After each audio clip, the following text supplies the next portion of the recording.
தெலுங்குல வந்த Baahubali pan Indian லெவலுக்கு ஹிட் ஆனதுக்கப்புறம் அதே மாதிரி பேன் இண்டியன் ஃபீவர் வந்து இந்தியா ஃபுல்லாக பரவுச்சு. அதனால பல லாங்குவேஜில் பல படங்கள் எடுத்தானுங்க. இதே மாதிரி தெலுங்குலேயே பண்ணி குட்டி போட்ட மாதிரி பல படங்கள் எடுத்தானுங்க. அது எதுவுமே எடுபடல. இதே மாதிரி கன்னடத்தில் ஒரு சில படங்கள் வந்துச்சு. இந்தியில இதே பொழப்பா வச்சிருந்தானுங்க.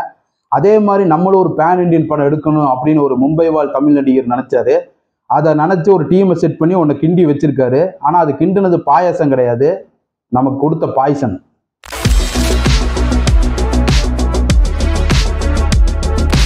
அந்த பாய்சன் தான் இந்த ஏழாம் அறிவு, சாரி கங்குவா.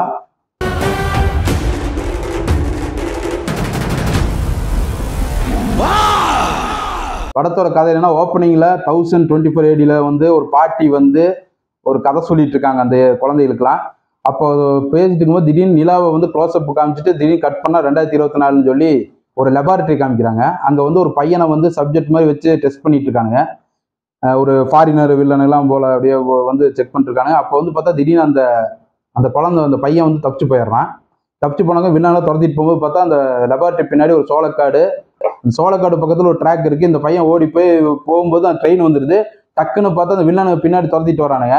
பார்த்தா அந்த பையனை காணாமல் போயிடறான். பார்த்தா ட்ரெயினில் இருக்கான். அப்போ வந்து திடீர்னு ஒரு கறிக்கட்டி எடுத்து சூர்யா மூஞ்சி வரைகிறான். பெருசாக வரைஞ்சி அப்படியே மேலே படுத்துறான் அப்படியே அழுதுட்டு. கட் பண்ணா கோவாவில் பவுண்டி என்ற சூர்யா இருக்கார். அவர் பேர் பிரான்சிஸ். அவங்க ஒரு கேங் வச்சுட்டு பண்ணிட்டு இருக்காங்க.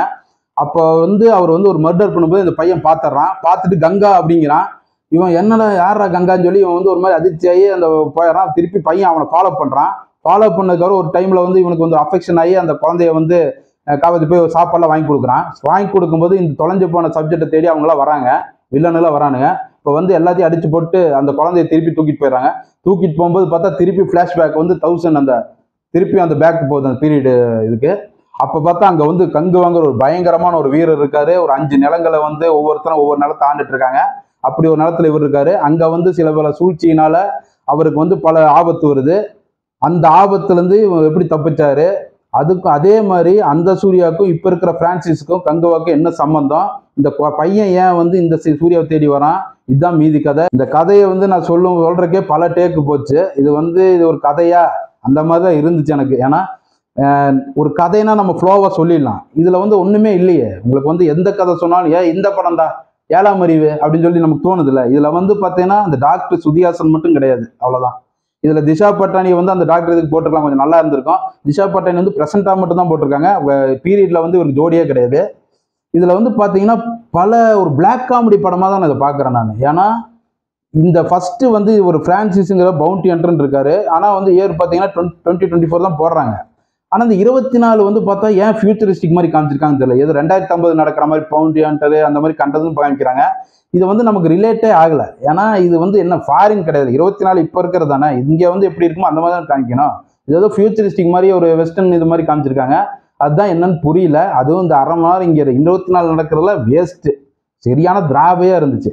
இதே அந்த பீரியட் சாப்டருக்குள்ள போகும்போது பார்த்தீங்கன்னா சூர்யாவோட பர்சனாலிட்டி, அவரோட கரிஸ்மா இதெல்லாம் வந்து பயங்கரமாக இருந்துச்சு. அவர் தான் அந்த படத்தையே தூக்கி இது பண்ணுறாரு. ஆனால் எல்லாமே வேஸ்ட்டாக போச்சு இந்த படத்தில். ஏன்னா அது வந்து இவருக்கு வந்து அந்த இது செட் ஆகலை. அவங்களுக்கு அந்த பீரியடுக்கு வந்து அவரோட உடல்வாகு வந்து செட் ஆகலை. நல்லா பட்டைகளாக பீரார், நல்லா 6 பேக்கெலாம் வச்சிருக்காரு. ஆனாலும் செட் ஆகலை. இதே கிளைமேக்ஸில் வந்து ஒரு கேரக்டர் வருது, அவருக்கு நல்லாவே செட் ஆச்சு. அது இவருக்கு செட் ஆகாது. விக்ரமுக்கு வந்து இனி நல்லாவே செட் ஆகும் இந்த படம், இந்த கேரக்டர். அந்த மாதிரி தான் இருந்துச்சு. இதில் பார்த்தீங்கன்னா பல காமெடிகள் இருக்கு. எல்லாருமே வந்து ஏதோ ஒன்று பண்ணிகிட்டே இருக்கானுங்க. இதில் வந்து பார்த்தீங்கன்னா 5 நிலங்கள்னு காமிக்கிறாங்க. ஒன்று இவர் இருக்கிற நிலம், ஒரு அழகான ஒரு, ஏன்னா ஹீரோ இருந்தால் நல்லா வந்து ஒரு வெஸ்டர்ன் காட்ஸ், ஒரு மேற்கு தொடர்ச்சி மலை மாதிரி ஒரு ஏரியா. ஆனால் வில்ல இருக்கிறது பார்த்தீங்கன்னா அப்படியே மேட் மேக்ஸு, எலும்பு கூடு இருக்கு, ரத்த குழியில் போட்டிருக்காங்க, கண்டதும் பண்ணிகிட்டே இருக்காங்க. அங்கே நல்லாவே வாழ மாட்டானுங்களா, அந்த மாதிரி தான் இருக்கு. இப்போ வந்து இங்கே வந்து ஒரு ஏரியா இருக்கு பச்சை பசல்னு, இங்கே வந்து டெசர்ட் பாலை இருக்கு.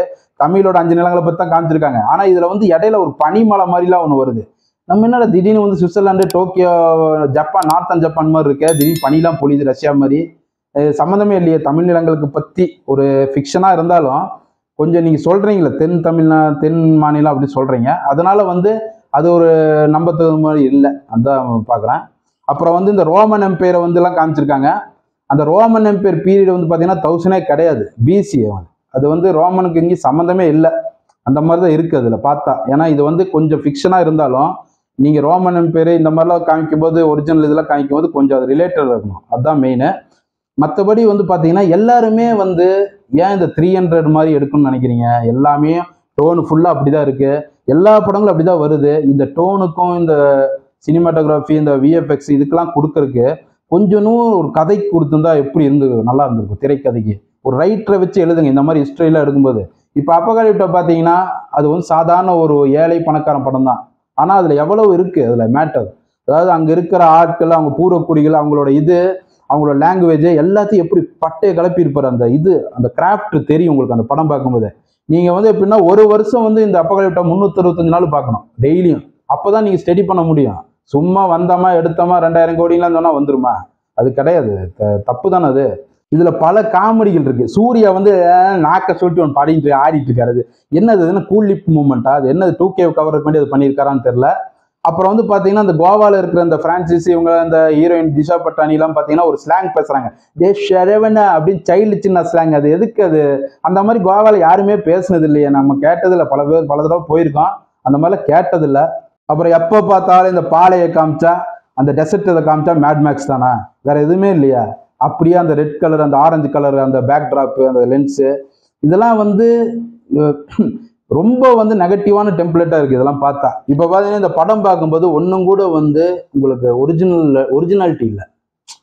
ஃபுல் அண்ட் ஃபுல் ஏதோ ஒரு படத்தோட காப்பி மாதிரி தான் இருக்கு. இப்போ பார்த்தீங்கன்னா ஏழாமரி இவரோட படத்தோட காப்பி மாதிரி தான் இருக்கு. அப்புறம் பார்த்தீங்கன்னா இவரோட ட்ரெஸ்ஸிங், இந்த ட்ரெஸ் கோட்லாம் பார்த்தீங்கன்னா வைக்கிங்ஸ்லேருந்து அப்படியே அடிச்ச மாதிரி இருக்கு. அந்த மாதிரி தான் இருக்கு எல்லாம் பார்த்தா. ஒரு எல்லாமே வந்து உங்களோட ஒரிஜினாலிட்டி இல்லை. தமிழ் மன்னர்களோட ஒரிஜினாலிட்டியும் இல்லை, அதுவும் இல்லை, அந்த வைக்கிங்ஸோடதும் இல்லை. ரெண்டுமே போட்டு நடுநிலையா என்னமோ இந்த சைடும் போகாம அந்த சைடும் போகாத மாதிரி இருக்கு. இதெல்லாம் வந்து பார்த்தீங்கன்னா பல சீன் ஒரே மாதிரி ஒரு கிராமத்தில் அங்கே இருக்கிற ட்ரைனிங் கொடுப்பாரு அங்கே இருக்கிற மக்களுக்குலாம். அப்போ பார்த்தீங்கன்னா அப்படியே போய் தர்மர் மாதிரியே அப்படி பின்னாடி ஒரு பிஜிஎம் வேற வருது. அதே சைனீஸ் மியூசிக் டிஎஸ்பி போட்டிருக்காரு. நல்லா வந்து சகசம் பண்ணியிருக்காரு. அது நல்லா இருந்துச்சு அது. அப்புறம் இந்த ஹீரோக்களுக்கு வந்து ஏன் எல்லா மிருகங்களை போட்டு அடிக்கிற மாதிரி சீன் வைக்கிறாங்கன்னு தெரியல. இந்த ஆனாவுனா கழுத புலி வச்சு கொண்டுறானுங்க. அப்புறம் வந்து பார்த்தீங்கன்னா இதுல வந்து ஒரு முதலைய தேவையில்லாம அது பாட்டு போயிட்டு இருந்துச்சு. அதை பிடிச்சி அடிச்சு அதை கத்தியில கீறி இப்படி தூக்கி வீசுறாரு. அது வந்து பாத்தீங்கன்னா இவர் அடிக்கும் போதும் பாத்தீங்கன்னா அந்த பையன் பின்னாடி தான் போகுது. இவன் தான் குத்திட்டு இருக்காப்புல. ஆனா இவர் பின்னாடி அந்த முதல்ல வரமாட்டேது. ஏதோ ரிமோட் கண்ட்ரோல் மாதிரி அந்த பையன் பின்னாடியே போயிட்டு இருக்கு. இவர் வாலண்டியரா போய் அடியில போட்டு அடியில தூக்கி இப்படி இழுக்கிறாரு கத்தியை போட்டு. அந்த முதல்ல ஒண்ணுமே பண்ணலைங்க. இவங்க நீட்டா விலகி போயிருக்கலாம். அது பாட்டுக்கு இருந்திருக்கும். அதுக்கு தேவையும் இல்லை. அங்க வர்றதுக்கு தேவையும் இல்லை. இவங்க தான் அங்க போனானுங்க. இவங்க வீட்டுக்குள்ள முதல்ல வரல. அந்த மாதிரி தான் இருந்துச்சு. அப்புறம் பிளாக் ஃபாரஸ்ட்னு சொல்லி ஒரு காட்டுக்குள்ள வந்து காமிக்கிறாங்க. அப்படியே வந்து தாய்லாந்து போயிட்டாங்க. அது சினிமாவில் பிரச்சனை இல்லைன்னு வைங்க. ஆனால் பிளாக் ஃபாரஸ்ட்ல வந்து போனதுக்கான ரீசன் என்ன? அங்கே என்ன நடந்துச்சு? ஒன்றுமே நடக்கலை. அங்கே போனால் வந்து பில்டப் கொடுப்பானு. பிளாக் ஃபாரஸ்டா ஐயோ அங்கே போனால் எவனும் ரிட்டர்ன் வரமாட்டானுலே அந்த மாதிரிலாம் கொடுத்தானுங்க. அந்த மாதிரி ஒன்றுமே ஆகலை. அப்புறம் இன்னொன்று பார்த்தீங்கன்னா இவர் தனியாளாக இருந்து எல்லாத்தையுமே போட்டு தள்ளுறாரு எல்லா இடத்துலையுமே. இது வந்து சூர்யா மட்டும்தான் அந்த கிராமத்தில் இருக்காரா? மற்றவங்க எல்லாம் வேஸ்டா? அந்த மாதிரி தான் இருக்கு. அப்புறம் நட்டி ஒரு சின்ன ஒரு கேமியோ மாதிரி வராரு. அவர் எதுக்கு ஒன்றும் தெரியல. அப்புறம் கருணாஸ் வந்தாரு, ஒரு கையோட போயிட்டாரு. அதுலேயும் அதே மாதிரி பண்றாரு. அப்புறம் இதுல வந்து பல காமெடி சீன்ஸ் இருக்கு. என்னன்னா கரெக்டா வந்து ஒருத்தர் வந்து ஒரு இடத்துல வந்து ஒரு ஏதோ கொல்லி வைக்க போகும்போது ஒரு கத்தி வந்து அப்படி வீசும். அப்படியே 2 கையும் வெட்டிடும். கை விழுந்துடும். விழுந்ததுக்கப்புறம் அப்பவும் அந்த ஹீரோ வரதை பார்த்து இவர் அப்படியே கையில்லாமே கை தட்டுவாரு. அதெல்லாம் வந்து பயங்கரமா நகைச்சுவையா இருந்துச்சு. அது செம சிரிப்பு வந்துருச்சு. அது நல்ல சீன் அது. அப்புறம் இந்த காட்டுக்குள்ள வந்து அந்த பையனுக்கு அடிபட்டம் கட்டி இவரே மருந்து வச்சு இவரே இது பண்ணுவார். அப்போ பார்த்து எனக்கு வந்து போய் தருவன் வந்துச்சு. இனியும் அந்த கேரக்டர் வந்து அவர் உடல் அவர் அப்படியே உள்ள அதை மெத்தராட்டி மாதிரி வச்சிருக்காரு. அப்பப்போ அந்த போய் தர்மரை வந்து அவுத்து விட்டே இருக்காரு. அப்புறம் இதுல ஒரு உமன் எம்பவர்மெண்ட் சீன் இருக்கும். அதாவது ஒரு இடத்துல வந்து இவங்க பெண்கள்லாம் போகும்போது அங்க வந்து வில்லனுங்க வந்து கிராஸ் பண்ணி இது பண்ணிடுவாங்க. கூப்பிடுவோம் அண்ணன் அப்படின்னு சொல்லி சொல்லுவாங்க. அப்ப இவங்க வந்து ஒன்னு எடுத்து ஊதுவாங்க. ஒரு மியூசிக் மாதிரி இருக்கு. அது அவ்வளோ தூரம் இருக்கிற மலையில கேட்குமானே தெரியல. பல எம்ஜிஆர் படங்கள் நான் வச்சது. அப்போ வந்து அவர் வந்து ஒரு சிக்னல் கொடுக்குறாரு அப்படின்னு சொல்றாரு. உடனே ஓ இதுவா அதுவா பெருசா ஒரு டைலாக் சொல்லுவாங்க. அண்ணன் வர ஏன் நீங்களே உங்களுக்கு நான் கத்து கொடுத்துருக்கல நீங்களே பண்ணுங்க அப்படின்னு சொல்றாரு. அப்படின்னு ஒரு லேடி சொல்லும். அதாவது சும்மா அது லைட்டாக தான் ஊதுனாரு. இவ்வளோ அர்த்தங்கள் இருக்கு அதுல. அப்ப சொல்லி அப்ப அந்த பெண்கள்லாம் சேர்ந்து அவங்களை வேட்டையாடுவாங்க அங்க இருக்கிற அந்த வில்லனில். அப்பவும் பார்த்தா எல்லாத்துக்குமே வந்து பெண்கள் வேட்டையாடும் போது சூர்யா தான் கண்ணுக்கு தெரியும். அதாவது ஹீரோ வரலைனாலும் ஹீரோ தான்டா அங்க நிக்கிறான். பெண்கள் வந்து அடித்தாலும் சூர்யா தான்டா அங்க மூஞ்சி. அவர் வந்து பெண்கள் ஒவ்வொரு தடவை ஃபைட் போடும்போது சூர்யா அங்க ட்ரைனிங் கொடுத்த காமிப்பாங்க. அப்பவும் நான் இருப்பேன்டா ஹீரோ. அந்த மாதிரி தான் உமன் எம்பவர்மெண்ட் பின்னாடி ஹீரோ தான்டா அப்படின்னு சொல்றாரு. அதெல்லாம் நல்லா இருந்துச்சு. அது அந்த காட்சிலாம் அதை வந்து பூடமா சொல்றாரு, நீ அப்படிதான் இருக்கான் அப்படின்னு.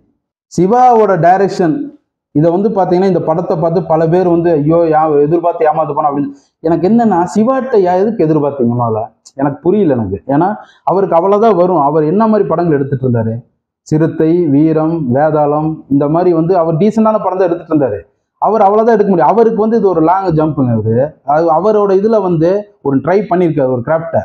அது வந்து அவரோட இதுல எடுத்திருக்காரு, அவ்வளவுதான். நம்ம வந்து ஜேம்ஸ் கேமரான் எதிர்பார்த்து போயிட்டோம் அப்படின்னு சொல்லி நினைக்கிறீங்க, தப்பு. அவர் வந்து எதிர்பார்க்க சொல்லலை, நீங்க தான் எதிர்பார்த்தீங்க. அது தப்பு தானே, அது உங்க மேலது தப்பு.